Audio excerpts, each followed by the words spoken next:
Hi guys, my name is Tamara Chambers and this is Tamara's Never Seen, and today we are doing Evil Dead 3 Army of Darkness. Oh, what's that? Really cool Evil Dead candle. It's called at screenmonsters.com. It's so cool. I'm just gonna leave it. Oh god, if I leave it there, is it gonna... Yes, ouch, that's painful. Alright, well, in spirit. Right next to Hyper. Guys, I am stoked to watch this to see if I liked 2 or 3 better. So let's just dive right in. Let's just get right into it. Tamara's Never Seen. Tamtoberfest. Okay, so I feel like people who like number 2 better have a more refined palate, and people who like number 3 better are like, ooh, big things fun. I went halfway through this movie thinking that I liked it better. I wrote in my notes, I'm like, well, first of all, I'm already in love with this movie. It's big and cheesy and fun, and I really want to watch the TV show now. Help, where can I do that? I don't know, Google's a thing. And I wrote down, I can already tell this is gonna be my favorite. But then I got like halfway through, I think that I still like 2 better. After seeing it as a whole, I'm very quick to judgments, but I think 2 is my favorite, but I definitely enjoyed this one for what it was. This movie went off the rails like Back to the Future 3 went off the rails. Completely different, and more sense of fun, but this one for sure was a lot. So he's taken as a slave, even though he's the savior, and then he meets the obvious love interest, Sheila, who I end up feeling really bad for at the end. Ash Bruce comes out of his shell in this movie more so than the others, I feel. Like, he just makes giant choices, where he did in the first 2, but there weren't as many. This was just full of choices. 7,000 baskets of choices were made in this movie. Well, hello, Mr. Fancy Pants. So as a slave, Ash is pushed into this pit, and in the pit is a very strong woman demon who knows gymnastics, i.e. Tamara at 12 years old. Guys, I used to be able to do front and back handsprings. Now I can't even walk upstairs. And he's in the pit, and this weird priest guy like throws him his chainsaw hand, and it just clicks right on, and it's just so, like, it's just really, I don't know guys, it's really just like, it's like no big deal, you guys. It's really cool. This is the prop that Jim made, and it's so cool. Oh, it's not even on. There's an on switch. I didn't see that before. So Ash shows everyone in the little village town that he is not gonna be messed with, and it's followed by this really cool scene where they're making him a fake metal hand and it like crushes something. And he says groovy again. Groovy, groovy. Is there a clip of Jim Carrey saying groovy? I feel like there has to be a clip of him saying that somewhere. Has Jim ever said groovy? Have they ever been seen in the same room at the same time? And then Sheila comes to Ash and is like, you're a hero, and he treats her like a flipping, he's yucky in this scene. And then she slaps him because he's yucky, and then he kisses her. It's typical.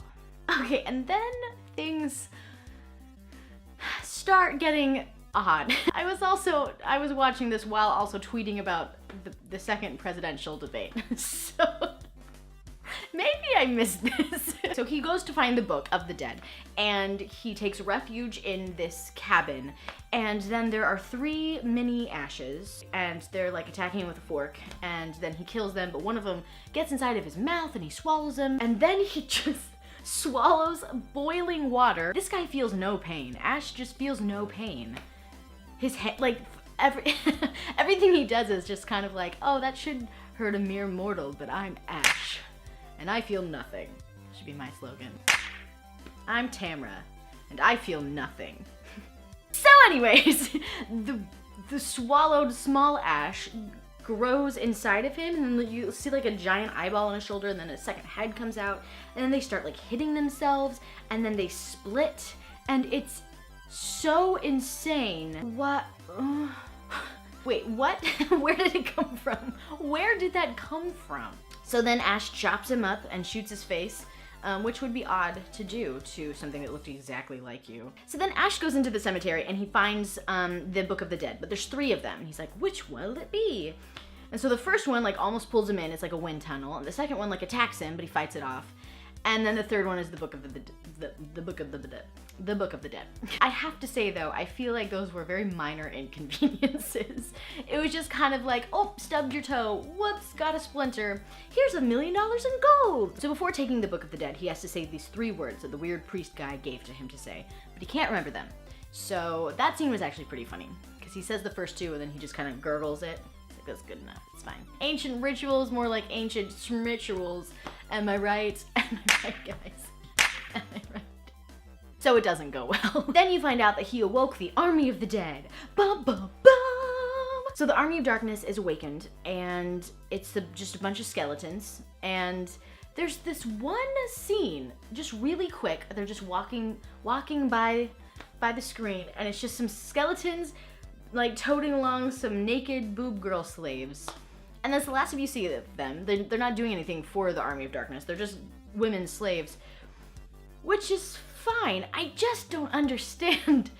That was just so weird. I just feel like it's a waste of time.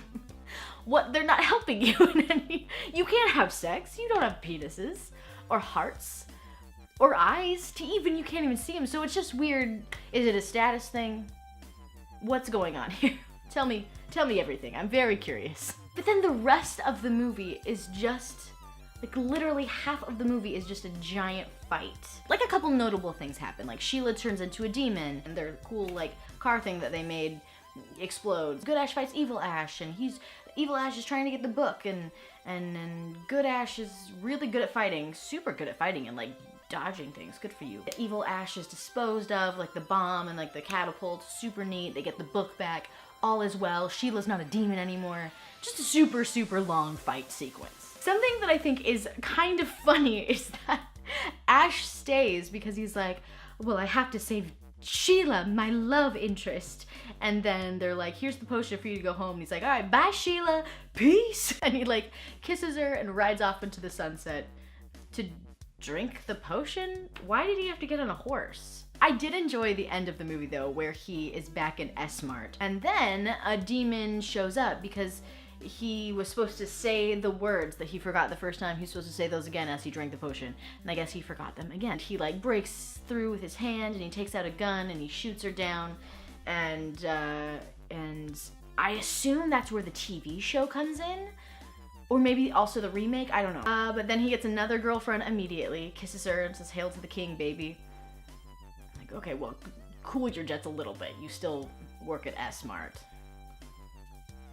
And that's the end. I wrote way less notes for this episode. I wrote 5 pages of notes, which is way less. And I mean, each note is like this big, so there's not, 5 pages sounds like a lot. But, I think I didn't write anything during the fight. I was just like, all right, fight. I don't know what to say. They're fighting skeletons. Cool, but cool. It's long. I liked the second one the best. It was weird how different Ash was in this. I'm pretty sure I want to be Ash for Halloween. I think Lady Ash would be cool. But anyways, guys, that is Evil Dead 1, 2, and 3. Let me know if you'd be interested in hearing my thoughts. I wouldn't be opposed to maybe watching the remake and the TV show and maybe putting it on my own personal channel, Tamara Lynn Chambers, at youtube.com. I was thinking I might do something like, oh, I'll do a playthrough of the Back to the Future game that a lot of people said I should do.